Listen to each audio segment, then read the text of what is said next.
आज की बात। स्वागत।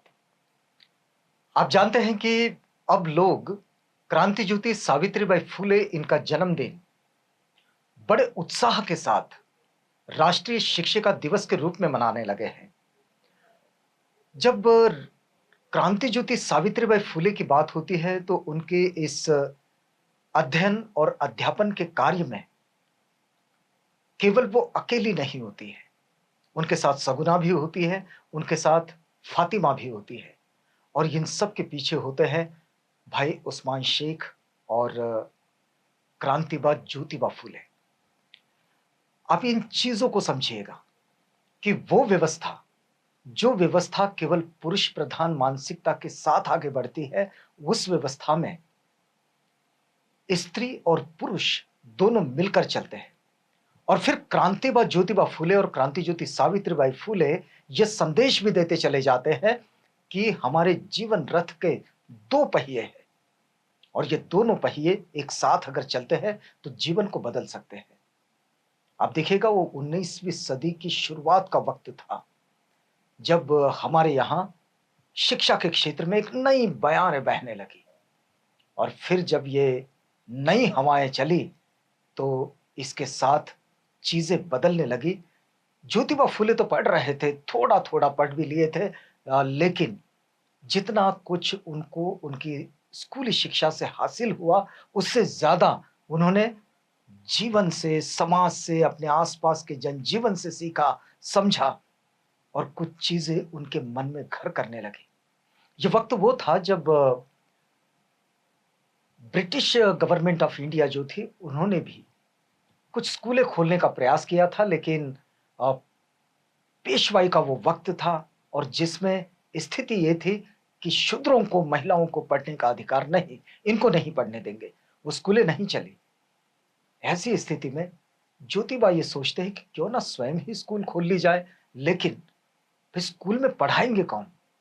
और फिर उनके मन में ये बात भी आई कि अपनी ही ओर से शिक्षिकाओं को भी तैयार किया जाए, क्योंकि शिक्षिकाएं तैयार होगी तो फिर लड़कियां भी आएगी। और फिर क्रांति ज्योति सावित्रीबाई फूले आई, फातिमा आई, इसमें सगुना आई और ये सब लोग जुड़ते चले गए।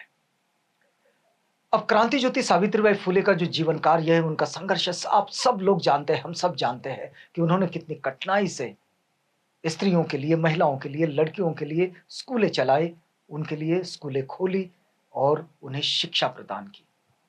लेकिन क्रांति ज्योति सावित्रीबाई फूले के जीवन का एक बड़ा खास अंग है, वो एक कवयित्री भी है और कविताओं के जरिए बड़े आशय की चीजों को बड़े कम शब्दों में लेकिन मार्मिक कहा जाता है। ये कविता की खासियत होती है और ये खासियत क्रांति ज्योति सावित्रीबाई फूले की कविताओं में भी थी।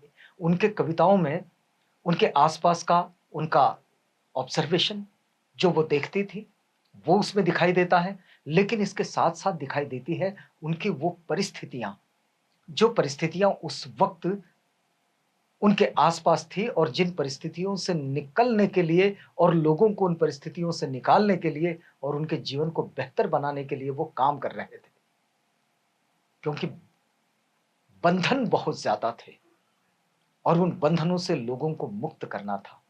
अब देखिएगा उस वक्त की उनकी जो स्थिति थी लोगों की, उस पर सावित्रीबाई लिखती है। ये ऐसा कहा जाता है, जो वह चीजें मिलती हैं उनमें एक बात आती है कि भाई 1850 के आसपास उनका जो पहला कविता संग्रह है वो पूरा हो चुका था और 1854 में इसका प्रकाशन हुआ। इस प्रकाशन में देखिएगा कि उनकी कविताएं कैसे उस वक्त के जनजीवन को लेकर आगे बढ़ती है। मराठी में लिखती है वो कि शूद्र आणि अतिशूद्र अज्ञानाने पछाडले, देवधर्म रूढ़ी अर्ची दारिद्र्याने गळाठले। इसका मतलब हिंदी में यह हुआ कि शूद्र और अतिशूद्र, यानी कि अस्पृश्य और शूद्र, जो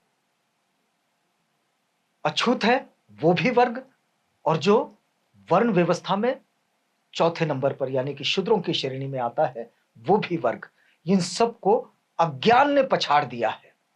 मतलब किसी चीज ने पछाड़ा होगा तो वो है अज्ञान। ज्योतिबा फुले इसी विषय को लेकर लिखते हैं, विद्ये वीणा मति गेली। विद्या से मति गई, मति से नीति, नीति से गति, गति से वित्त, और वित्त से शूद्र कमजोर पड़ गए। सावित्रीबाई भी अपनी कविताओं में इसी बात को आगे बढ़ाती है। देव धर्म रूढ़ी अर्ची, ये जो देव धर्म की रूढ़ियां हैं, ये जो परंपराएं हैं, इन परंपराओं से दरिद्र में ये सब लोग फंस गए, दरिद्रता में। और फिर वे आगे कहते हैं कि सुखाची नस्ते हाव, दुखास सुख मान ली, विधाते निर्मिले जैसे रहावे बोध सांगति। एक बड़ी पुरानी कहावत लोगों के मन में आज भी, जैसे उसने रखा है वैसे ही रहे। मराठी में भी लोग कहते हैं कि ठेविले जैसे तैसे ची रहावे, ठेविले अनंते तैसे ची रहावे। ये जो अपने भाग्य पर, अपने विश्वास पर, अपने नसीब पर विश्वास डालने वाली जो बात है, और जैसे रखा गया बस वैसे रह जाए, ये जो बात है, इस बात की स्थिति इन वर्गों में बहुत ज्यादा है। और ये सावित्रीबाई अपने कविताओं में से बोल कर दिखाती है कि इस स्थिति से काम नहीं चलेगा, इस स्थिति को बदलना पड़ेगा। अगर जैसे रखा है वैसे ही रहने लगोगे तो जीवन कैसे बदलेगा, फिर कुछ नहीं होगा। फिर वो आगे कहते, विषम रचती समाजाची रीति, धुर्ताची ही नीति अमानव।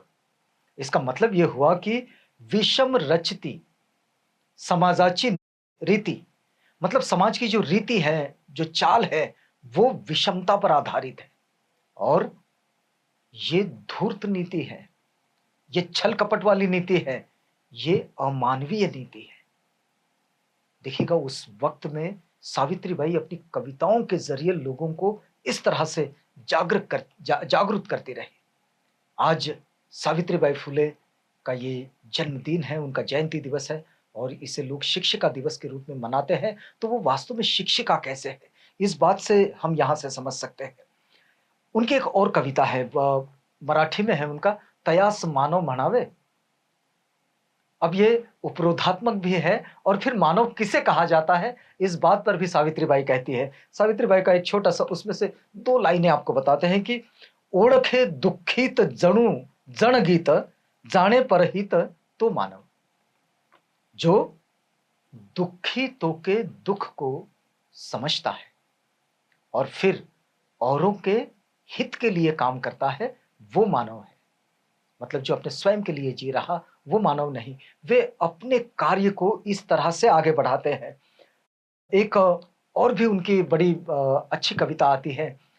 वह कहती है, दो लाइनें हैं उसकी, कि दूर फेकुनी रूढ़ी द्यारे, परंपरेची मोडून दारे।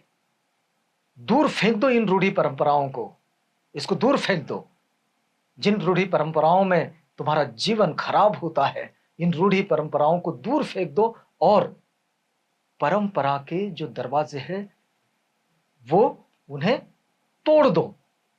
देखिएगा, बड़ा विद्रोही बात कहती है सावित्रीबाई फुले, कि जो ये कहती है कि भाई इन्होंने पढ़ना चाहिए, इन्होंने नहीं पढ़ना चाहिए, ये जो रूढ़ी और परंपराएं बनी है, इन परंपराओं को तोड़ दो। जो कहते हैं कि ऐसे इनको ये करना होगा, उनको वो करना होगा, उनको वो करना होगा, नहीं, जो वैज्ञानिक है उस जीवन शैली को अपनाओ। ये बात क्रांति ज्योति सावित्रीबाई फुले अपने कविता संग्रह में कहती है। सावित्रीबाई की एक और बात है, वो भाषण भी बड़ा अच्छा करती थी। उनके भाषणों के भी कुछ संदर्भ मिलते हैं, और उन भाषणों के संदर्भों से भी हमारे जीवन को बड़ा अच्छा मार्गदर्शन मिलता है। सावित्रीबाई फुले का पूरा समग्र वाङ्मय प्रकाशित हुआ है, आप उसे भी पढ़ सकते हैं। सावित्रीबाई फुले को एक और बात के लिए भी याद किया जाता है। उनका एक दूसरा कविता संग्रह है जो 1892 में प्रकाशित हुआ था। सत्यशोधक समाज के स्वामी है लक्ष्मण शास्त्री सोनार। तो इन लक्ष्मण शास्त्री सोनार ने इसे प्रकाशित किया था। और इसमें देखिएगा कि वो जो पेशवाई का जो वक्त था, पेशवाओं के शासन में, पेशवाओं के शासन को पेशवाई कहा जाता है। तो उस पेशवाई का जो वक्त था, उसका एक बड़ा विदारक चित्रण सावित्रीबाई फुले अपनी कविताओं में करती हैं। देखिए, वो कहते हैं कि स्वथुंकी थुंकाया गड़ी गाड़ गए थे, खुना नाशया ढूंगनी झाप होते।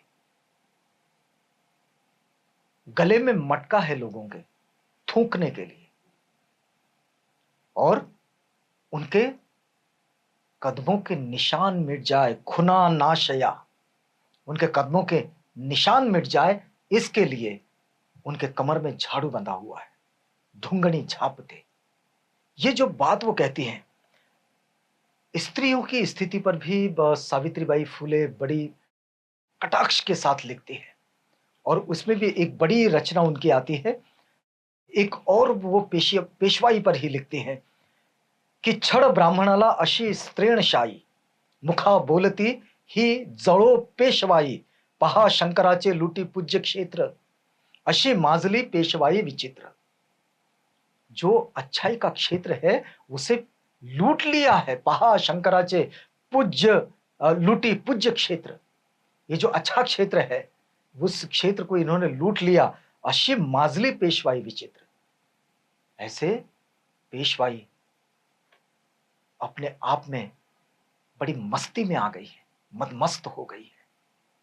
और फिर वो आगे लिखती है, अपनी कविताओं में एक संदेश देती है। चलते चलते उनका ये जो संदेश है, इस संदेश को देखेंगे।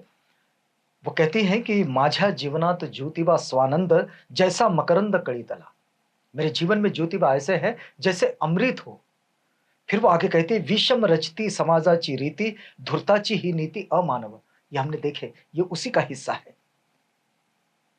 शूद्रांना सांगण्या जोगा आहे शिक्षण मार्ग हा, शिक्षणाने मनुष्यत्व पशुत्व हटते पहा।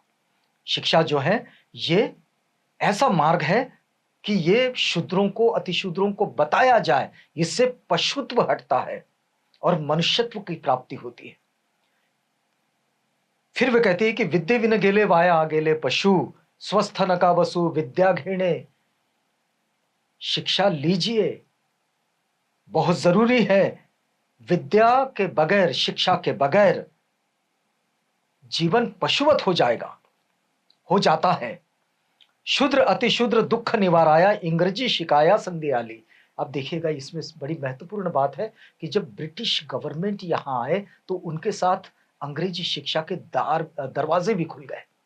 सावित्रीबाई यहां पर इस बात के लिए एक आह्वान भी कर रही हैं कि अंग्रेजी सीखने की, अंग्रेजी सीखने का ये जो अवसर प्राप्त हुआ है, इस अवसर को गंवाओ ना। शूद्र अतिशूद्र अपना दुख निवारण करने के लिए इस पढ़ो, जरूर पढ़ो। इंग्रजी शिकुनी जाति भेद मोड़ा, भटजी भारूडा भिकुनिया।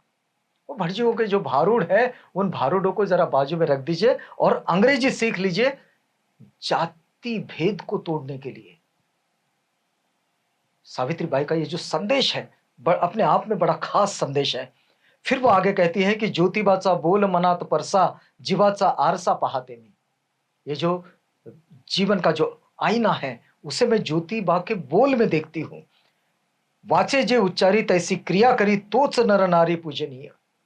मानवाचे नाते ओळखती जेते, सावित्री वदते तेच संत। वाचे जे उच्चारी, यानी कि जैसी कथनी है बस वैसी ही करनी है, तैसी क्रिया करी, जैसे कथनी वैसे करनी।